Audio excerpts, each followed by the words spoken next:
report to the body and to the President. Good afternoon, Mr. President, as well as to our cabinet secretaries and other officials.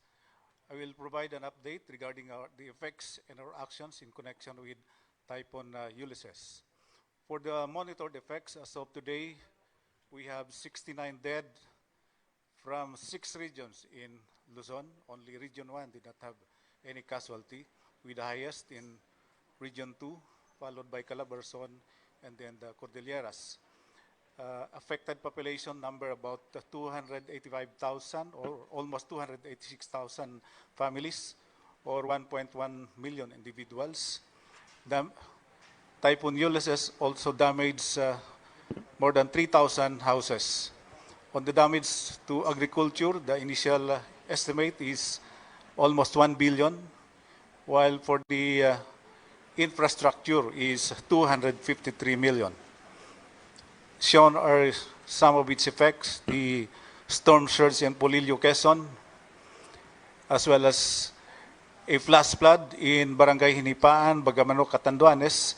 Unfortunately, we didn't have any casualty in this incident.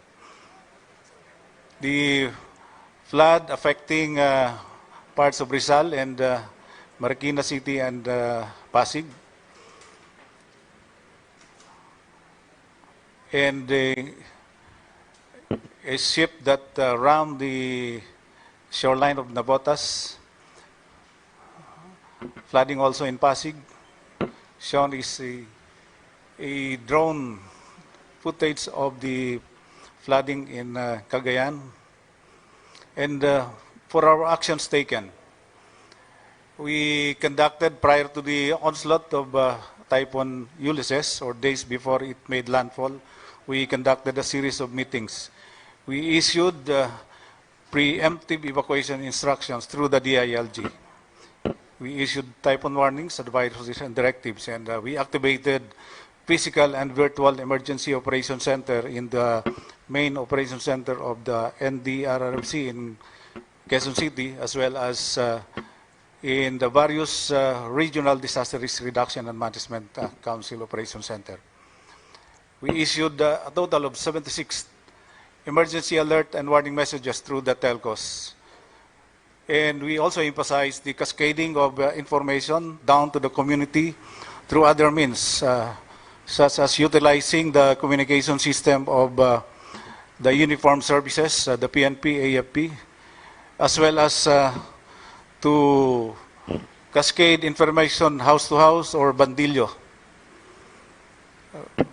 Of course, we also conducted aerial rapid assessment over Metro Manila, and there was also conducted the same assessment here in Region 2. We mobilized almost 4,000 search and rescue personnel, utilizing these assets, 62 land assets, 30 water assets, and 9 air assets. And our efforts saved or rescued 83,667 individuals. And shown is the number of individuals provided with relief assistance as well as medical services. 44,000 provided with relief services and 28,000 with medical services. Here are some pictures of our search, rescue, and retrieval and relief operations.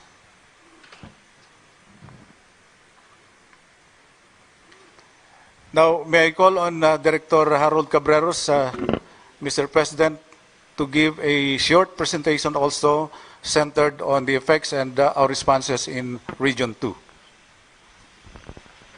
Good afternoon, Mr. President. Good afternoon to our secretaries and to other members of the different agencies. I'm Director Harold Cabreros, the Acting Regional Director of OCD Region 2 and the Chairperson of the Cagayan Valley Disaster Risk Reduction Management Council.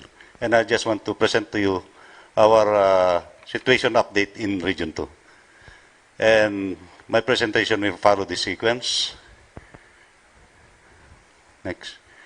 So for the chronology of events, may I just want to emphasize that the weather situation in Region 2 for the period October to November, we experienced 7 weather disturbances from the start of Typhoon Tropical Depression Ophel up to Typhoon Ulysses. And during this time, particularly during the Typhoon Quinta, we already experienced some floodings in the western Cagayan at the downstream, particularly in Santa Praxedes, Claveria, Sanchez Mira, and Pamplona. Next. So with this situation with 7 weather disturbances, may I show you a brief drone shot of what happened, particularly here in Tugigaraw. So we could see a massive flooding in Cagayan Valley.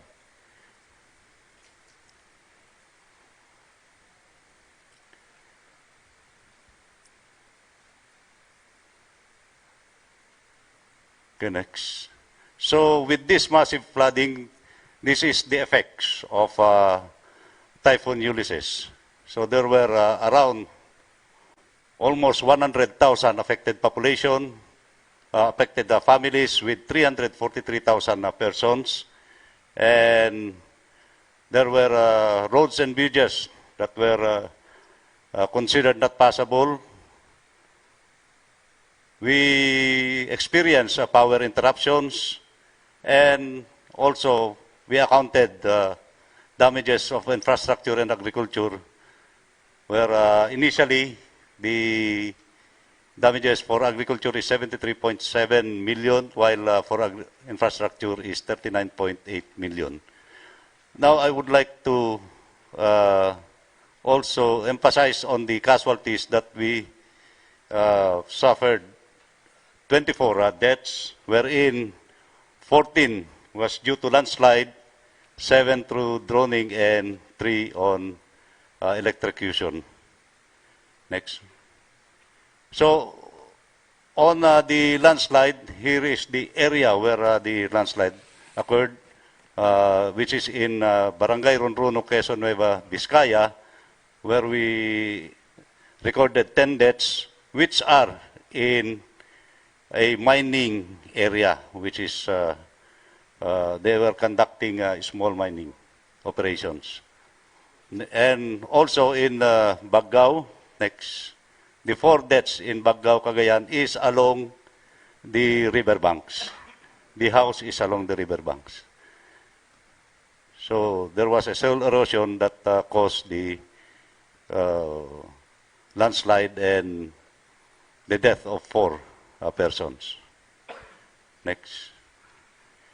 So for our response actions, immediately after the onslaught of Typhoon Ulysses, we have deployed 4,799 personnel for search, rescue, and retrieval operations. I just want to emphasize here that the LGUs have their own search and rescue teams that conducted immediate forced evacuation and rescue operations. Next. For relief operations, aside from the relief operations conducted by the LGUs, our national government through the DSWD have already distributed family food packs, and some are for distribution. And for this time, we have an ongoing relief operations. Next. And our DOH have been conducting health assistance, providing hygiene kits, medicines, and so on. Next. And for our DPWH, together with the local government that has capability for road clearing, have been conducting road clearing to the different areas, region-wide. Next. So for our plan of actions, at this point in time, we continue to conduct response operations. As we have conducted an area recon, there are communities that were isolated and cannot be reached by land, so we will be conducting area resupply or relief operation to these communities. We continue to conduct road clearing in some areas. Next. We are ready to deploy our rapid damage assessment and needs analysis teams. And finally, sir, we will implement our early recovery programs as from the different departments of the government. For Department of Agriculture, Department of Trade and Industry, Department of Labor and Employment, Department of Social Welfare and Development, National Housing Authority, and Office of Civil Defense. And also we are getting the programs of other agencies. So that's all for the situation here in Region 2, your Thank you very much, Harold Cabreros, Regional Director of OCD, for the situation update in Typhoon Ulysses in Region 2. Before we proceed to the President's guidance, may we request remarks and a message from the Governor of Province of Cagayan, Governor Manuel Mamba. Pinakamamahal naming Presidente, Mayor Rodrigo Roa Duterte, Honorable Senator Bongo, the honorable members of the Cabinet, the regional directors, ladies and gentlemen, good afternoon po sa ating lahat. Ito na po yung 5th time, Mr. President, na napunta kayo dito sa amin. The first time was during Typhoon Lawin. The second time was during Super Typhoon Ompong again. And twice you went to CESA para sirain po yung mga kontrabandong mga sasakyan doon. At ngayon po yung panglima na punta nyo dito. Kami po yung nagpapasalamat sa pagmamahal, sa pagmamalasakit, at sa ginagawa niyong sakripisyo para makita ang problema namin sa aming probinsya ng Cagayan at ang riyon naming Region 2. We appreciate so much, Mr. President, your concern to our people. We appreciate so much your love for our people. And in response, Mr. President, we will do our best to help our people. From day one, Mr. President, Senator Bongo has always been contacting me. Secretary Bebot Bello has always been there with us, and the OCD people has always been there with us. The national government did its part and its best. Nung hindi po namin mahihatid ang mga relief goods po namin, kagad-agad po nagpadala lahat ang Armed Forces of the Philippines, the Philippine National Police, and all agencies involved. And up to now, we do relief and rescue operations, even at this point in time. Despite the fact na napakahirap pong puntahan ang mga lahat ng dapat mapuntahan, because as you all know, Mr. President, this is the worst flooding that we had in the last 45 years. Masabi po ng mga tigigaro sa akin, the last time they heard this kind of flooding was 1975. And this is the first time that we had this kind of flooding. We expected this, pero grabe po itong nangyari sa amin. And I also would like to thank you, Mr. President, for, again, initiating the restoration of our Cagayan River through the initiative of the Department of Environment and Natural Resources. Secretary Sima too, we started this months back, Mr. President, and I hope that we will continue doing this so, because we feel na ito po siguro yung talagang solusyon ng aming mga problema dito. I have been congressman for 12 years dito. I've been also 5 years as governor now, and 7 years as mayor prior to that. Ngayon lang po kami nagkakaroon ng pag-asa na magkaroon ng solusyon ang napakalaking problema ng aming rehiyon, lalong-lalo na aming probinsya. Ang probinsya po namin ang labasan at lagusan po ng lahat ng tubig. ng Region 2 to include Kalinga, Apayao, and Ifugao. Lahat po ng tubig niyan papunta po dito sa amin.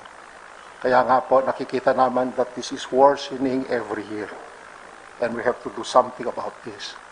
And we feel that your administration started it all by the restoration of the Cagayan River. And I hope that this will go on in the immediate future because we feel na ito po yung solution nito. And of course, the regreening of our denuded forests of both the Sierra Madre Ranges, ganon din po itong Cordillera Mountain Ranges. So again, Mr. President, thank you so much for coming over. Every time we have big problems like this, you have always been with us. And we will forever be indebted to you. And we will forever be grateful to you and your administration. Maraming salamat na naman po sa pagpunta niyo dito sa amin. Thank you very much. Thank you very much, Governor Mamba. Now, we will listen to the guidance of the President.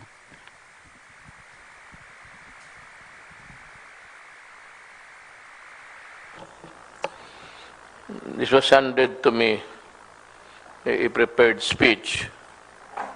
Pero hindi ko na lang basahin.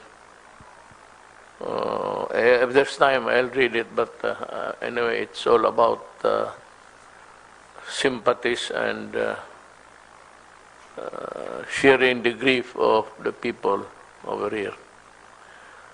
Ang problema ho talaga ngayon is that whether we accept it or not, itong climate change, the warm climate that boils the Pacific Ocean, there's a lot of water vapor going upstairs and accumulating so much water, rain, that when it falls down, talagang ang matamaan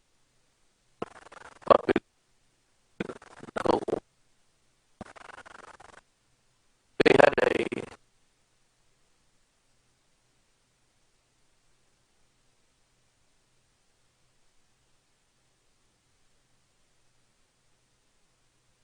contributed a lot to the global warming. And anong pinakita nila sa atin na tayo Philippines, we only have a few factories running here. We do not have that kind of we spurred a little but not that much. And pag yung bumagsak na, talagang babagsak.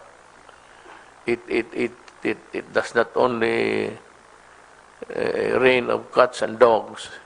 It is really water pure over here. And of course, nandito na lang sabihin ko para marinig na rin ng iba. I'll just read it because it talks about our state of affairs now. My solidarity and condolence go out to my fellow Filipinos in Cagayan Valley, most especially to the bereaved families of the victims of the unprecedented flooding that occurred in the area in the aftermath of Typhoon Ulysses. This typhoon has affected more than 97 families in Region 2. We are saddened to know solidarity and condolence go out to my fellow Filipinos in Cagayan Valley, most especially to the bereaved families of the victims of the unprecedented flooding that occurred in the area in the aftermath of Typhoon Ulysses. This typhoon has affected more than 97 families in Region 2. We are saddened to know that 24 persons perished here, while a few others are still missing. Damage to agriculture in Region 2 was around 186 million pesos, while damage to infrastructure was over 1.6 billion. I want to personally assure our fellow men here that government will continue its rescue operations until all families are saved, all casualties and missing persons have been accounted for, and all affected individuals and communities have received their needed relief and other assistance. As of today, more than ₱1 million worth of assistance was provided to Region 2 by the DSWD, LGUs, and non-government organizations. We also work to prevent the repetition of disaster by intensifying forest protection efforts against illegal logging and mining. I expect our LGUs to do their part in this endeavor. You know, I'll cut short.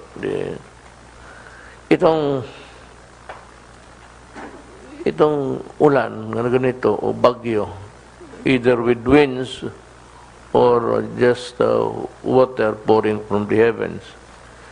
We always talk about illegal logging and mining, but actually nothing has been done about it. Mabutit na lang, I did not expect that I'm having a cabinet meeting here because most of my cabinet members are here.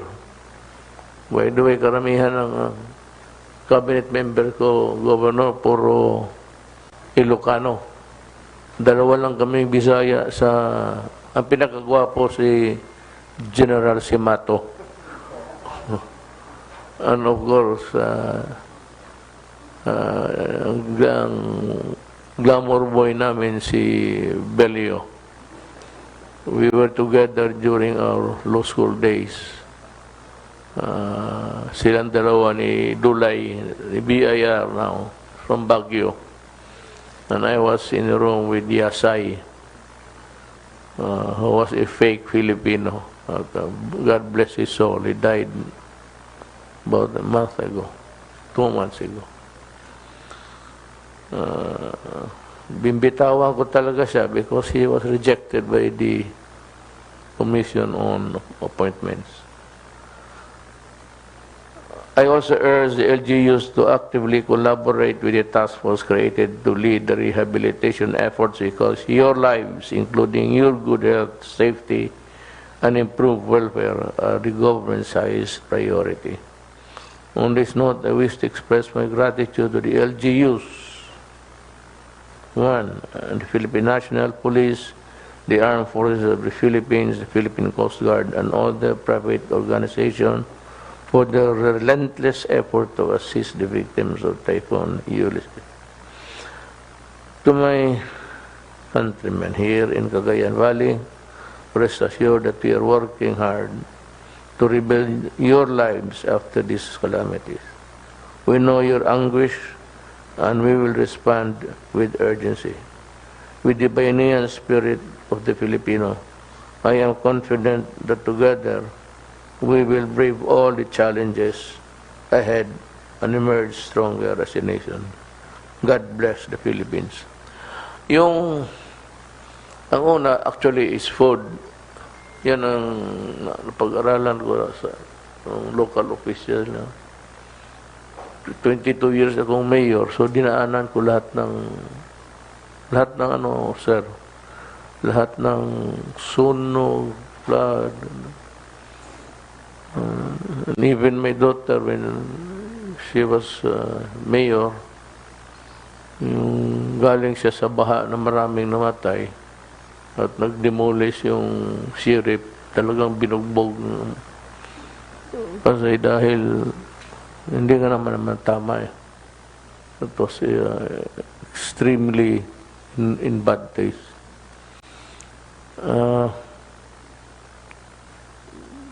Ang Davao kasi malawak. On the other side, on the south side, you had flood. Yung ulan doon lang. In the downtown area, there was none at all. Pagdating sa north side, yun yung baha, mag-ulan. So, ganoon kalaki ang Davao City, reputedly the biggest city in the world, and I would agree. Hindi mo na kalaki na umulan dito, may baha doon. It does not cover the entire place. Now, ang guidance talaga, I got this from President Ramos. It's not my novel idea. That after a catastrophe, whatever, fire, flood, the objective should be to return to normalcy as soon as possible. Whether it is an explosion, ganon na, it was a military thinking. And I adopted that word, caveat niya, nung mayor ako. So, ang atin ngayong gawin, just the same, we will do everything to return to normalcy. In the meantime, ang problema talaga sa sunog is water. Clean water, potable water. Kung wala, then we will send them here, even if we have to travel overnight. Then food, importante talaga to sustain them. And sa Agriculture, Secretary Dario is here, so he can give you at least a purview of what the department will do. You have money to do it. Then sa DPWH, Secretary Villar is here. He can do miracles, actually. Secretary Villar, mind you, is a very honest person. Wala akong kaduda-duda.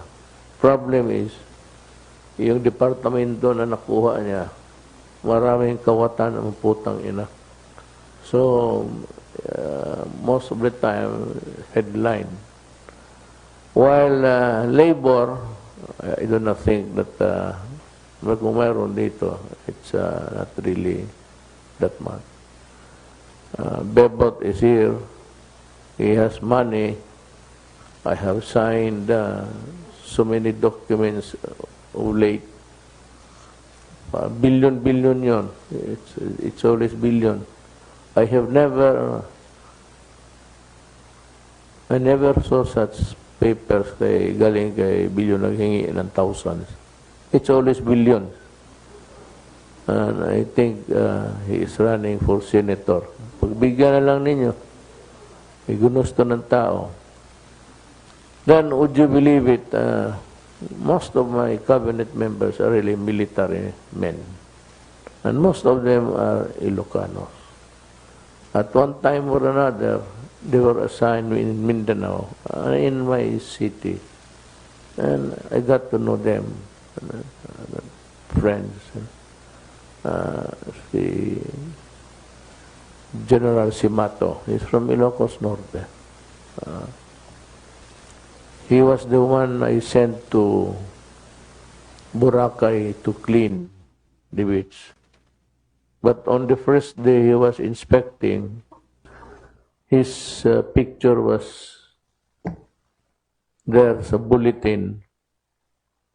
And malapit yung camera. You could see the eyeballs of General Simato.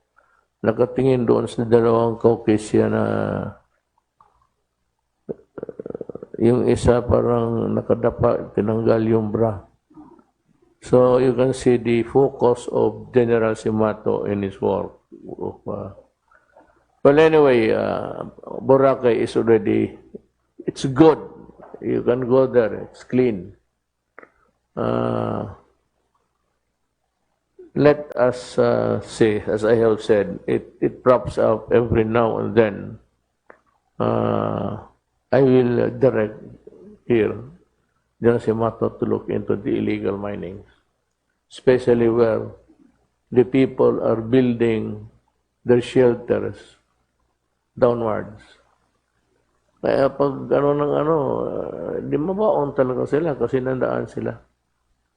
So, if it is not really possible, or the possibility is not there for them to stop, at least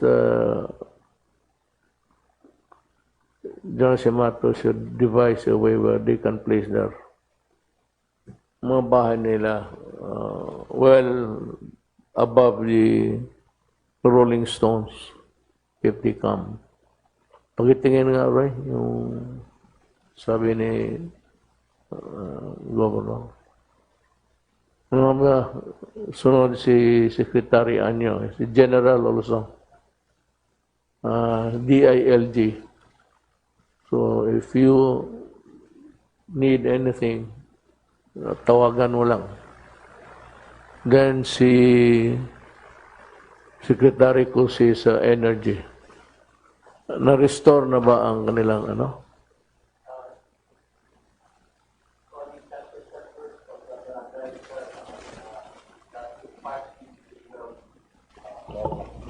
Meron na po yung party Tugigaraw City. The Cagayan province is serviced by two cooperatives. Cagialco 1, composed of around 385 barangays. 27 barangays are already energized, and Tugigaraw City is partly. And Cagialco 2 awaiting activation by NGCP transmission. They are ready to receive power, but only considering the safety of the people because of the flood, Mr. President. How long do you think they can fix everything? As soon as the water subsides and we finish the what do you call this, the inspection, maybe in 2 days, Mr. President. I hope it will not take, mahirap walang elektrisidad. I agree with you, sir, and we are doing our best to immediately energize. Si next to you is Lambino.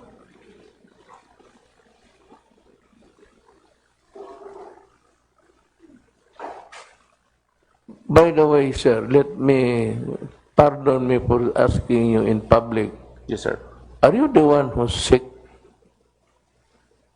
Sick, sir? No, sir. May nabalita kasi ako na may sakit. Buti sana wala. Hindi po, sir. Hindi naman po ako nagkasakit, Mr. You're President. doing a great job there, so continue. Sir, kanina po, dala ko po yung water purifier na galing po sa Office of the Civil Defense. Nagbiyahe po ako ng eroplano from Binalonan, Pangasinan. Dinala ko po yon. Pinahiram po tayo ni Congressman Ramon Gico III ng Pangasinan ng kanyang eroplano para madala po yung water purifiers dito po sa Cagayan. Kasama ko po sana si Undersecretary Rick Halad kanina pero sa Maynila na lang po siya nang galing. Sa SESA naman po, alam po ni Governor Mambayan at saka si Mayor Jeff Soriano ng Tugigaraw na lahat po ng mga nangyaring kalamidad po dito, andyan po kaagad po yung Cagayan Economic Zone Authority na umaantabay at nagbibigay po ng mga relief items para po sa kanila. Kaya nung pong isang araw pa po, kasagsagan po ng bagyo rito, nagbigay na po ako ng instruction sa aking may staff. Nakapaghanda po kami ng worth 200,000 goods, immediate goods, mga water at saka food packs na ito-turn over po namin po yan sa Office of the Provincial Governor at saka sa Office of the City Mayor of Tugigaraw.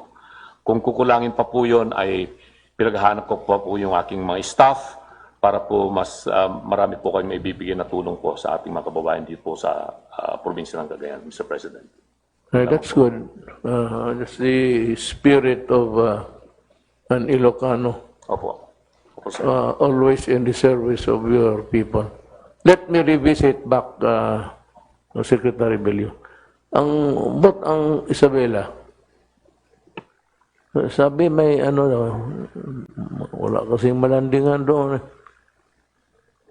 Mr. President, malaki rin ang pinsala ng Typhoon Ulysses. Gusto sana ni Governor Albano pumunta rito pero may pinadala si Mayor Sara na mga relief goods kaya yun ang inaasikaso niya po, Mr. President. What do you need? Just the same? Just like the situation is just like Cagayan? Hindi gaano, Mr. President. Mas malala ang Cagayan because out of 27 towns of Cagayan, Mr. President, 24 ang lumubog eh. Samantala ang Isabela, ang tinamalang, Mr. President, yung northern towns, yung Cabagan, San Pablo, Santa Maria, Santo Tomas, Tumawini, and Ilagan, my hometown, Mr. President. Yung southern, hindi na masyado, Mr. President. Not as much damage as in other places. Yes, Mr. President, mas malaki talaga sa Cagayan, Mr. President. Kaya mas malaki But allocation. they have to manage the situation there. Okay ba? Is somebody manning the fort? Ika nga. Yung binigay niyo sa akin, Mr. President, tamang-tama lang na ibibigay natin kay Governor Mamba, Governor Albano, Governor Cua, and also Governor Padilla. Pero konti lang ang problema ng Quirino, Mr. President. Malit lang pinsala doon. Ang matindi talaga Cagayan and Isabela. So, yung pondo namin na binigay niyo, Mr. President, nakakokus dito sa dalawang probinsya, Mr. President. Buhos mo. Ubusin mo. Opo, Mr. President. Basta dagdagan niyo. Maghanap tayo, mag-utang tayo. Para utang naman si Dominguez. How about the end of the line si Chief PNP? Good afternoon po, Mr. President. The PNP po, we augmented our forces here and we coordinated closely with our counterparts sa local government at saka yung sa AP, Coast Guard po sir, sa mga rescue. We had 13 rubber boats and one platoon size na staff na pinadala kagad namin kahapon at may sarili po silang van. Naka-deploy na po sila dito at nagdagdag po kami ng 4 na ambulance po sir, galing po sa iba-ibang region kasi yung nagsettle na po yung nasa may NCR, Region 3 at saka National Headquarters, so dinivert na po kagad natin sila dito to assist them. But all of your assigned men are they on the job until now? Dito sir sa Region 2 sir, may affected po kami personnel dito. Ang last count po sir is 745. We already assisted them sir. Ang lahat na po na kuha namin, we assisted them by bringing them to some to our camp, some to their relatives po sir. So continuing din po yung assistance namin both sa civilian sector at sa sarili namin mga tauhan sir. Thank you. Good. Now, Secretary Dar is quite a bit veteran here in this kind of situation. Secretary Dar, you have the floor. If you... Maraming salamat po, mahal ng Pangulo. Dito po sa Region 2, simula pa nung bagyong Pipito, Rolly, Quinta, Rolly at now Ulysses, ang value na po ng damage sa agrikultura ay 2 billion pesos. Pero dito ngayon po ay nakahanda naman ang kagawaran ng pagsasaka. Tamang-tama po yung paghahanda po namin for dry season planting. Ito na sana Nobyembre, last 2 weeks, at hanggat Disyembre. Mabuti na lang, hindi po namin pa naibigay po lahat doon sa mga probinsya. So ngayong araw, Mr. President, ay mayroon tayo ibibigay dito sa Region 2. Let me mention, itong yung agricultural inputs na gagamitin na sa pagtatanim itong Disyembre na. Kagaya po ng hybrid rice seeds, inbred rice seeds, fertilizers, hybrid corn seeds, assorted vegetable seeds, seedling trays, potting media, poultry, goats, and ducks. So dito po sa Cagayan po, mayroon tayong Certificate of Award na ibibigay po ngayon kay Governor Mamba. Ang value po ng ating ibibigay na rehabilitasyon na ng agrikultura ay 846 million pesos. Sa Isabela naman po, apektado mas lalo sila nung Quinta at Rolly. So ang value ng ating ibibigay ngayong araw ay 986 million for Isabela. For Nueva Vizcaya po, 148 million, ready na po yung Certificate of Award. And for Quirino, 96 million po. So a total of 2,078,000,000 pesos. Dadagdagan pa po natin ng donasyon na bigas na under the National Food Authorities, nag-decide po yung council ng NFA na mag-donate po tayo dito sa Cagayan ng 14,500 bags, equivalent to 18 million pesos. Doon sa Isabela, magdo-donate rin tayo ng 18,500 bags, so 23 million pesos. So 41 million po ay galing po sa National Food Authority.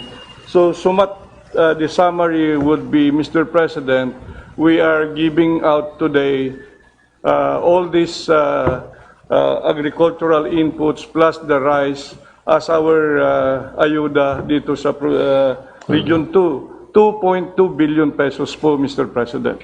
Maraming salamat po. I'm overwhelmed.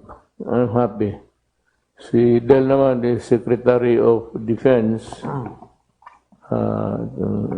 Thank you, Mr. President. Sugan ko lang yung report kayo na ni General Harold Cabreros. Sinabi niyang buong command ng IFP dito ay nandito na sa Cagayan Valley. I think there is one division at pati yung mga nasa Norcom ngayon. Nandito si General Burgos. Dito ma si, tayo ka. He's the commander of the Northern Luzon Command and the 5th Division Commander. Ito. Plus yung mga Air Force natin nandito. Ito po yung dagdag na assets natin dito sa Cagayan Valley. Yung sa air assets, meron tayong 5 helicopters, meron tayong 2 C-295 na medium lift transport at saka isang C-130. Yun ang ating dagdag na disaster response teams, 22 teams from the Philippine Army, Navy, and Air Force already deployed in the area. Meron pang 5 teams na paparating pa lang po, Mr. President. And 4 reserve DRTs or disaster response teams na nasa Army pa, saka Philippine Navy, na pwede na lang i-transport dito kung kailangan pa. Ang ibang assets po natin dito, ibang assets ay 15 rubber boats na sa tingin ko ay ginagamit pa hanggang ngayon kahit na humupa na yung baha. 7 trucks, at saka yung mga equipment na nandito na hawak ng 5th Division. Then 1 air traffic controller team is en route to Tuguegarao to augment yung air traffic controller ng Tuguegarao Airport. Yun lang po, Mr. President. Very good. Art, ano bang nasira dito, taga rito ka? Are you from here, really? Yes, sir. I'm here, sir. Claveria, sir. It's flooded. Saan yung bahay nyo? Sa Claveria ho, one of the small municipalities in Cagayan after Ilocos. Right now, it's flooded. It has sustained a lot of damage. You have to go there. Usually, ang ano niyan, Art, is you might want to go there, being from there, nandito man sila, you can divert some pagkain pati tubig. Usually, ang kailangan ng tao, pagka gano'n, tubig pati pagkain. At a shelter that will make a provisional house. So, medyo marami ka man yan, siguro. You can, anyway, use the money of your department. Ako na ang ako nang bahala. Opo, Mr. Mayor President. In fact, I was talking with Secretary Bebot Bello this morning. Mag-relief operation ho kami within this week. Na ang concentration ko po yung tubig at pagkain. Magko-coordinate po ako kay Governor Mamba saka kay Mayor Soriano at ng mga ibang mga lugar dito sa Cagayan upang nang sa ganun makatulong ako sa pagdidistribute ng mga relief goods Mr. Mayor, President. Well, in the coming days, it should be an improvement or a repair or a rehabilitation of their house, home. But in the meantime, ang kailangan nila, and it must be sustained, yung pagkain, pati tubig, yun talaga ang kailangan nila. Yes, sir, Mr. President. Okay, sir. Idagdag ko lang po, kanina po, maaga ho kami dumating nila Secretary Bebot Bello at nagkaroon kami ng panahon umikot. Nakipagpulong kami at umikot kami sa lugar. At nakita ko ho naman yung pagbaba ng baha. Sabihin ko lang po na wala hong damage sa airport, walang minimal damage sa mga pantalan. Sa mga opisina ng LTO at LTFRB, wala hong na-sustain na major damages. Okay naman po. Ang nangunguna ho sa operation ng Department of Transportation, ng Kagawaran ng Transportasyon dito sa Cagayan, yung Philippine Coast Guard po, na kung saan talagang walang tulog, sige-sige lang ang trabaho. Yung Philippine Coast Guard ho, sa report kanina sa akin, naitala nila na nagkaroon sila ng rescue ng mga 390 people sa 2 araw na nag-operate sila. Kahapon ho, meron silang retrieve na 2 tao na kuryente, patay ho. Tumulong ho dyan yung Philippine Coast Guard. Kasama na ho dyan yung pagpadala ni Commandant Orsabia ng mga floaters, lifeboat, saka yung truck with boom. Ginamit na rin po namin yung chopper ng Philippine Coast Guard nang sa ganun makatulong kami sa rescue and relief operation. Sabihin ko na lang po sa aming pagpupulong kanina na nakita ko yung nakakalbo yung kagubatan at talaga hong nag-overflow yung sa Ponton Bridge, yung Cagayan River. Mapapakita ho dito ang 2 pangangailangan. Number 1 ho, yung itigil yung pagputol ng puno dito, yung reforestation program, kailangan ho ituloy yun. Pangalawa, yung tinatawag na dredging sa Cagayan River. Kung hindi ho magagawa yan 2 na yan, paulit-ulit hong mangyayari yung pagbaha dito. Kaya in the medium term, kailangan ho talagang buhos ang trabaho dyan sa dredging saka sa reforestation. Let me be very simplistic if I may, Mr. Mayor, President. Kanina sa usapan namin in discussing the reforestation, narekomenda ng isang RD ko sa LTFRB, sabi sa akin, Sir, bakit hindi natin gawing proseso na pag merong kumuha ng prangkisa yung kooperatiba or prangkisa yung mga individual, part of their responsibility is to plant trees. Kung may kooperatiba ka dyan, ililimit ko, minimum mo dyan, 500 trees kada prangkisa na ibibigay ko sa iyo. Kung gagawin ho namin yan, yung pagtatanim ng puno, doon sa pag-issue ng prangkisa o mga lisensya, marami ho tayong matatangnan. So I will be coordinating very closely with Secretary Roy Simato kung saan i-identify nila yung mga lugar na kung saan pwedeng taniman. Kaya nga kung kukuha sila ng prangkisa sa akin, I will make this nationwide. Part of the responsibility is really to plant trees. Imagine niyo, Mr. President, kung ang lahat ng opisina sa gobyerno, part of the responsibilities in getting license is to plant trees at designated areas, plantable areas chosen by the local government and the Department of Natural Resources. Makakatulong ho tayo dito. Umikot ka dyan sa aerial, makikita mo, kalbo-kalbo na lahat yung mga padyan. I got lost there somewhere. Franchise to operate public utility. Yes, sir. Yung mga kooperatiba, bigyan kita ang prangkisa, mag-operate ka. Effective dito, magtanim ka, 500 trees. Then, yung mga kukuha ng mga new licenses, pagtanimin ko yan ng 10 puno, at designated area, it becomes a matter of created responsibility and obligation. Then, we can address, in our own way, that system. Pangalawa ho, pwede ko nang sabihin, Secretary Bebot Bello, na pag-usapan ho namin ni Secretary Bebot Bello, low-lying fruit. Before the end of this year, we will be donating 100 fiberglass boat, fishing boats, doon sa coastal areas.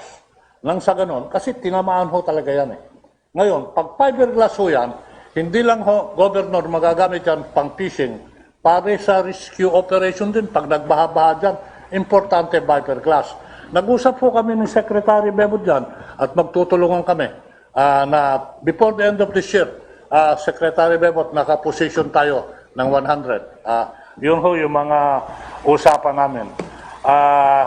So basically, yun po yun, Mr. Mayor President, ito ho yung estado at gagawin ng kagawaran ng transportasyon. Maraming pera kayong dalawa ni Bebot. Marami kayong reserve na pera. Where do you get the money to buy all those fiberglass? Marami rin, Mr. President, kaya lang kahapon nandun din ako sa Region 5, Mr. President. Pumunta kami sa Catanduanes, saka sa Albay, and then by next Thursday, pupunta po ako sa Camarines Sur dahil may commitment po tayo doon. Bumalik sa isip ko rin.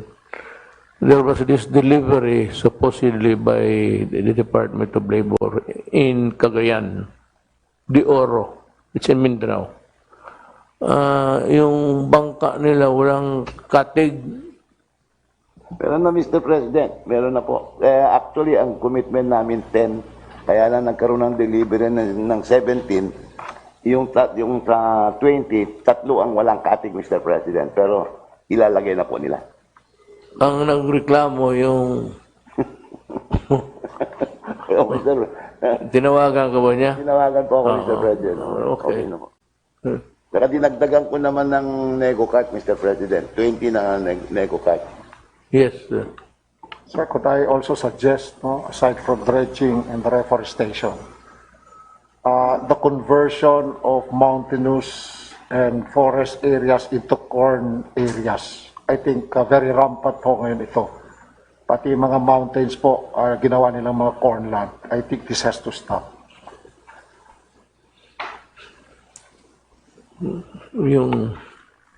Ang importante yung control ng mining. Kasi pag it loosens pagkabutas, maraming tubig pumapasok sa loob ng lupa. That's why, pagka landslide, it loosens the soil. So kaya ang mining maraming butas, yan ang anuhin mo, i-control mo. You might want, well, because it's the job of Sinro. Ano mo na lang, bro, mag-inventory ka na lang. Kasi sigurado yan, pagka marami ng butas, maraming tubig papasok sa ilalim ng lupa, then it loosens the soil. Kaya, yes. May respond to dito, three things, sir. First is the mining, second is the planting, and the third is the dredging. I listened to the briefing, and there was this casualties coming from landslide. And true enough, Mr. President, I have a map with me, the hazard maps that we used, and if we compare what happened versus the map that we prepared for the hazard, exactly the same. So the map that we distributed to the municipal mayors and everything jive with what happened. Meaning nagkatuto, landslide and the flooding. And I was informed that there were 10 casualties namatay sa landslide because dito sila sa mining area. There's no mining area given permit here. In fact, there is no except the small scale mining. This illegal one. So illegal mining po itong mga lugar yung namatay. So we have filed cases already and cease and desist order for these people. So ano na ito, na-address na po natin. Now on the dredging, Mr. President, tama-tama ho kayo yung sinabi nyo that climate change really is the warming of the ocean, being the chairman of the Cabinet Cluster on Climate Change, ako po yun. So, really, we are really very particular about the effect of this climate change. And it happened now in Ulysses. It is a manifestation really that ang climate change talaga ay talagang hindi na natin maaboy dito. It's given na. And it will become stronger and stronger as tama ho kayo sinabi, Mr. President, that ano nakikita natin sa climate change na very visible, yung the typhoon is stronger now compared when we were young, young. Wala ba, ang typhoon signal number 3 lang po tayo doon, pinakamataas noon yung pinakamaano noon. Pero ngayon, umabot na 200 to 300 kilometers per hour na Noon, hanggang 80 kilometers per hour lang po noon when we were younger, Sir President. Pangalawa po, the volume of rains that coming down, the volume of rain ngayon is talagang mas marami kaysa yung patak ng ulan noon nung lumakas ang volume. Kaya yung rain na bumagsak dito sa Region 2, total po mula Quirino, Nueva Vizcaya, Apayao, at saka kung ano dyan, Isabela, nagsama-sama po from the 18 rivers na bumaba. And the only catchment area is the Cagayan River. Ito lang po ang outlet ng tubig na pumasok dito. So pinakompute ko, sir, I was talking to my geologist kanina, that the volume of water na bumagsak is more than the capacity or capability of the Cagayan River. Punuin mo, napuno na yung Cagayan River, marami pang naiwan na bumagsak. And that was the result of the flooding. So it happened several years before, Mr. President, that this area is really very prone to flooding. Given na po yan. Mula nung panahon pa ng Espanyol, panahon pa yung meron tinatawag dito, Mr. President, na miraculous yung Lady of Piat. Medyo well-known na yan, miraculous yan. And the miracle of the Virgin Mary raw was, the Virgin Mary saved a lot of people from flooding in that town of Piat. Tabi ng Cagayan River po yun So, talagang historical nito, panahon ng Espanyol, linipat naman yung town of Lalo, used to be the northernmost part of the Spanish. Linipat po dahil rin sila rito na victim rin sila, so dinala sa Bigan. So these are the historical rito. Pangatlo po, in 1972, nagkaroon rin the same kalakas uli ngayon dito. And nakita nga in 1970, there was no Magat River yet at that Magat Dam at that time yet. So talagang even without the Magat, with the Magat, talagang the volume of water talaga lumating yan. So tuloy-tuloy po ito. Then what should we do?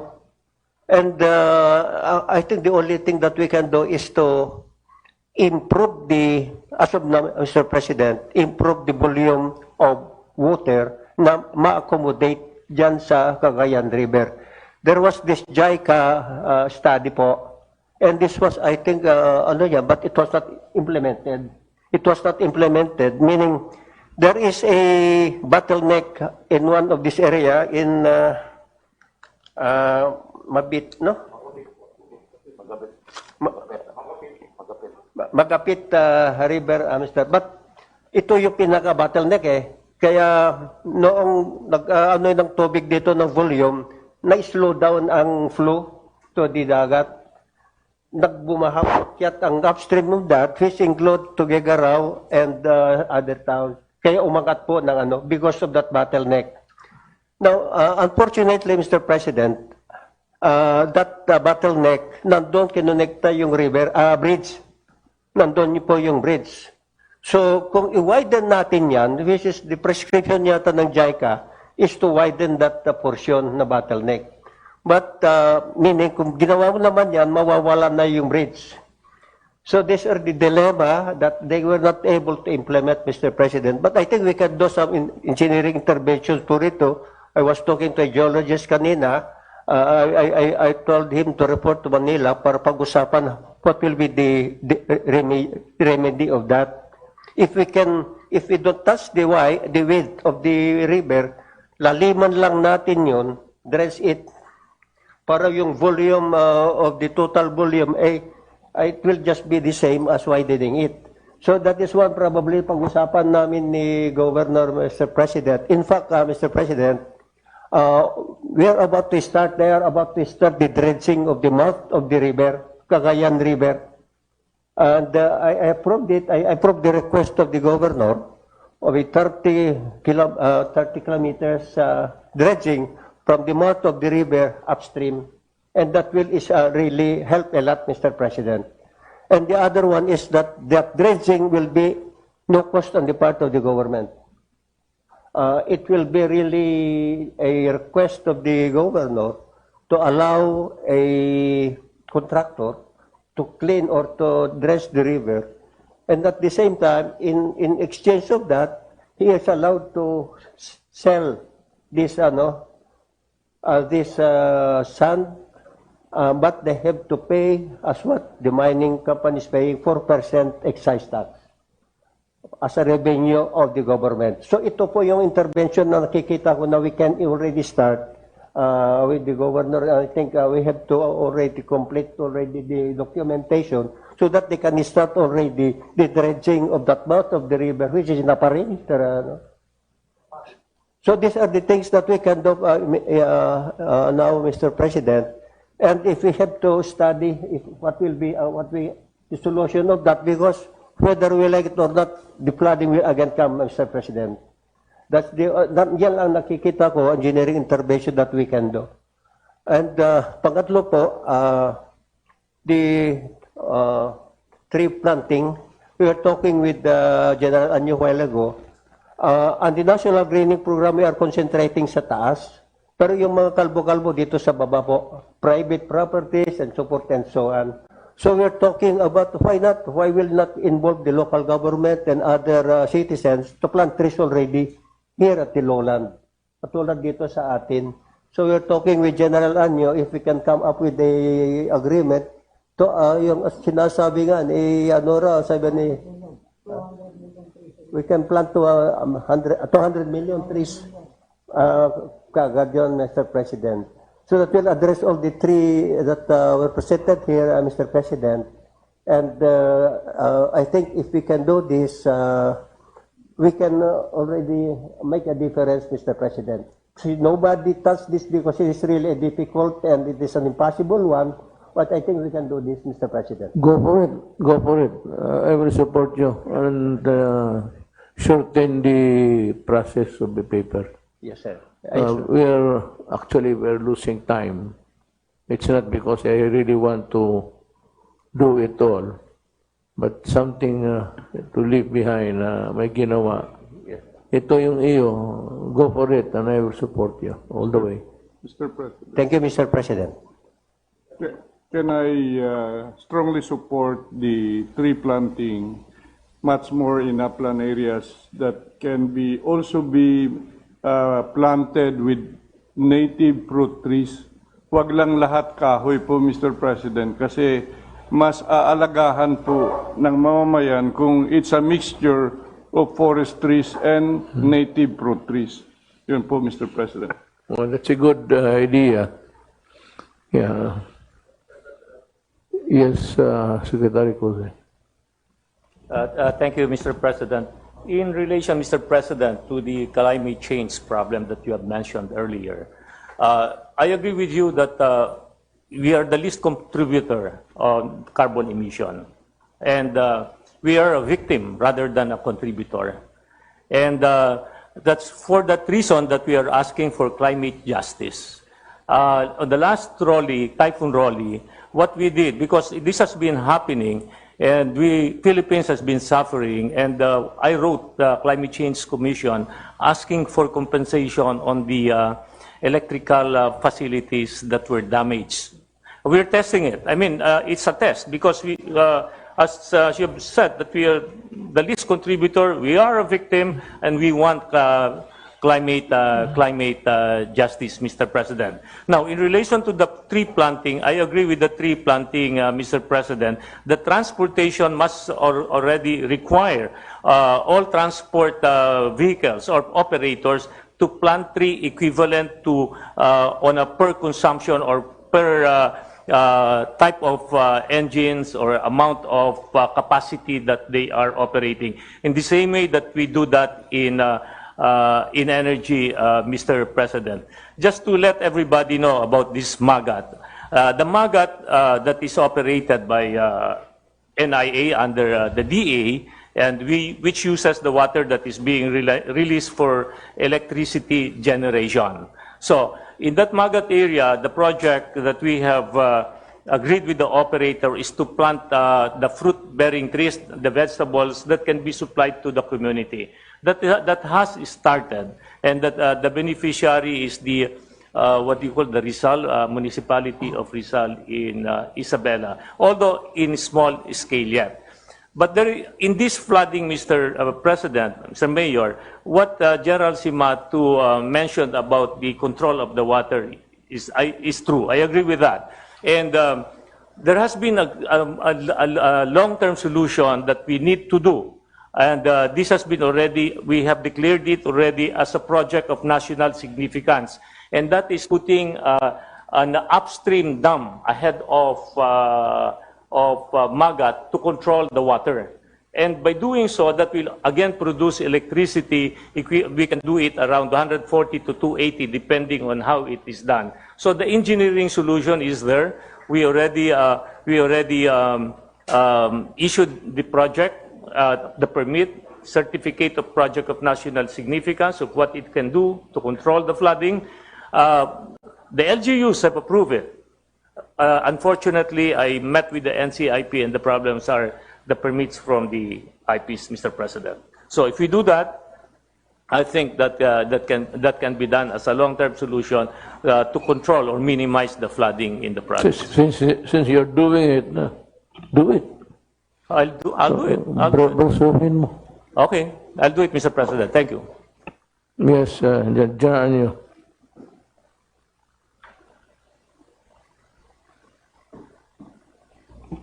Mr. President, tungkol po doon sa tree planting, may plano na po kami ni Secretary Simatu, kasama yung DepEd, CHED.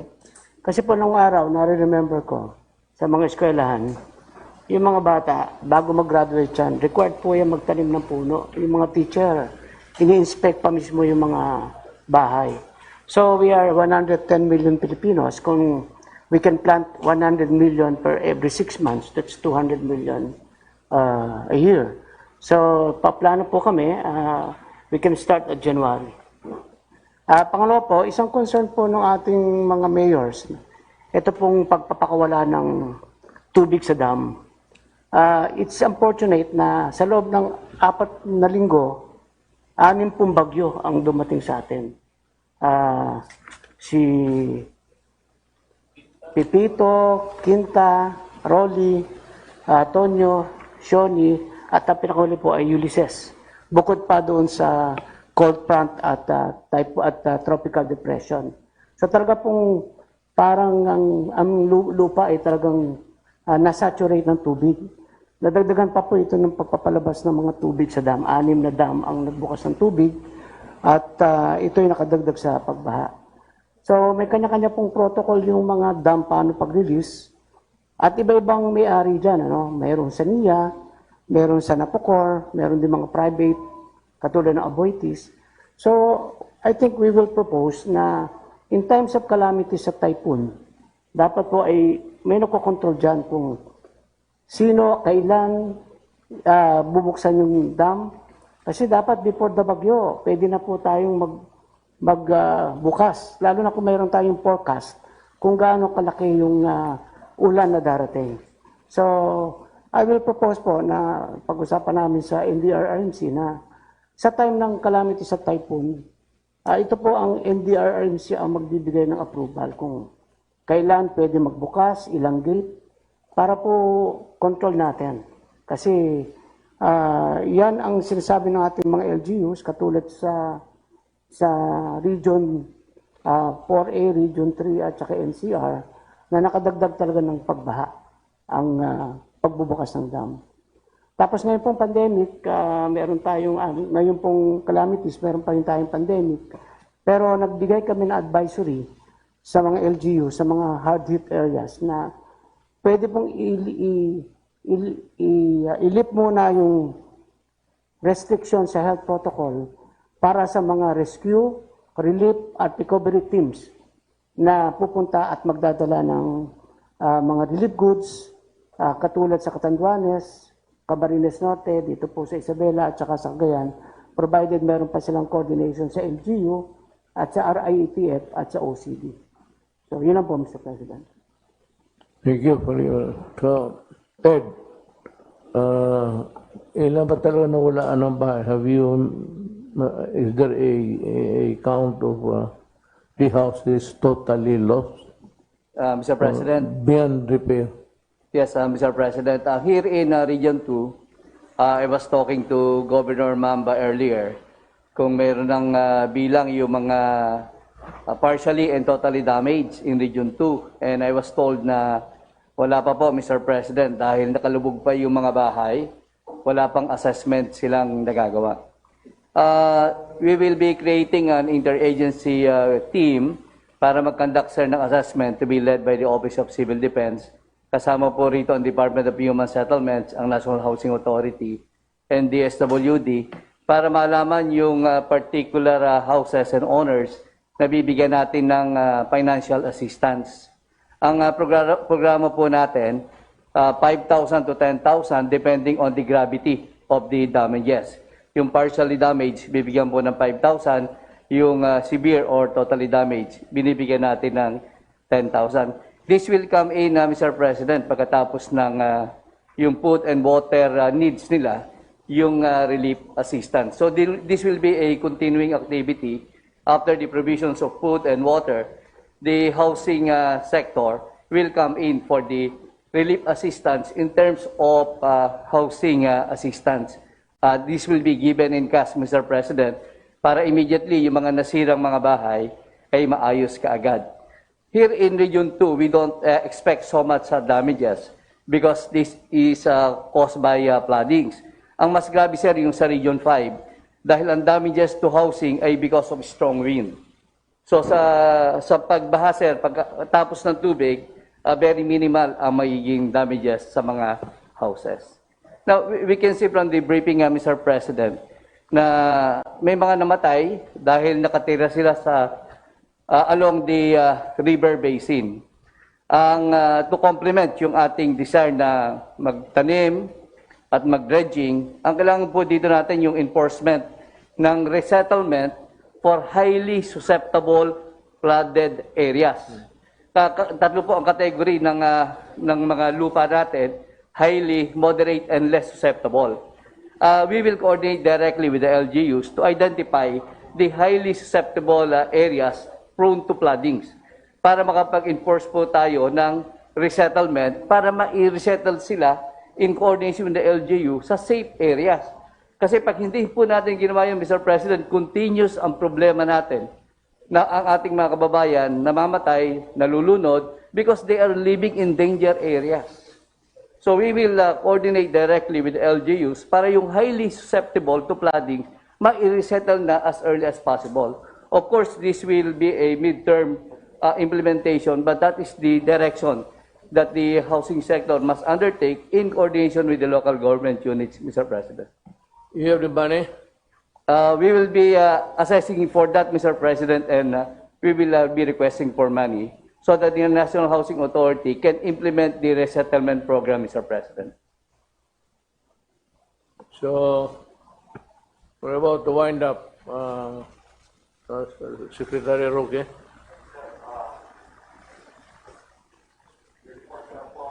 Sir, na kada bagyong dumating ay nagkakaroon po tayo ng special presidential news briefing at nagpapasalamat po ako sa lahat ng mga miyembro ng ating gabinete dahil kahit linggo po at 2 special press briefing na ginawa nating linggo, lahat po sila ay dumadalo para masabi po sa taong bayan kung anong ginagawa po ng gobyerno para tulungan ang ating mga taong bayan At nakita rin po natin na doon sa ating mga special presidential press briefing, nagiging tulay din po yun, no, para ma-bridge ko ano yung pangangailangan ng mga naging biktima ng mga bagyo doon sa mga departamento na makapagbibigay ng serbisyo. At kasama po ang PCOO, ang PNA, ang PTV4, ang RTVM, ay patuloy po ang pagbibigay natin ng impormasyon, lalong-lalo na yung mga ginagawa ng gobyerno para labanan po yung napakaraming fake news na kumakalat sa panahon po ng kalamidad. Yun lang po, Mr. President. Well, I think that we have heard the last, except that I would like to congratulate General Halad for a job well done. As in the other, you know how to, hindi man alam ng mga tao na long before the typhoon or the whatever is coming, naka-position, naka-deploy na yung pagkain. So, automatic na yan. And in many instances, it's always General Halad who's the first to be there. So, thank you for doing it for your countrymen, and I salute you sa trabaho mo. Magaling. I was monitor, but I was also attending when I was attending the summit, lumalabas ako just to know how things are. So, okay naman siguro as long as we comply with our commitment dito. Just do what you plan to do. Do it. Do not delay it because I said itong mga bahay, pagkain, lalo na pagkain, dyan halad, tubig pati pagkain. Then, the next pumapasok dyan, sila na, sa housing. One would always appreciate the cooperation of the local government units, sir. Salamat. But you heard what these guys are doing and what they intend to do moving forward. Tulungan mo lang in other areas yung convincing the people to move to a place where it's not prone to flooding.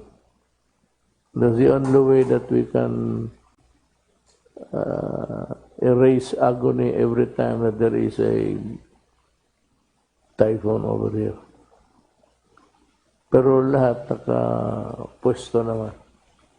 And we have prepared for it. May pera yan sila, lahat na departamento. So, sir, hindi na ako magtagal. I have to fly to ganito rin, sa Legazpi.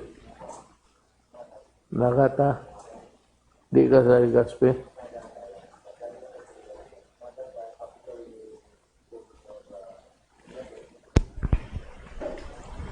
Okay. Sinabi ninyo, nandoon si Lenny, taga doon yan. Mag-courtesy call tayo sa kanya. Thank you very much, everybody. Thank you very much, Mr. President. That ends our activity with the President.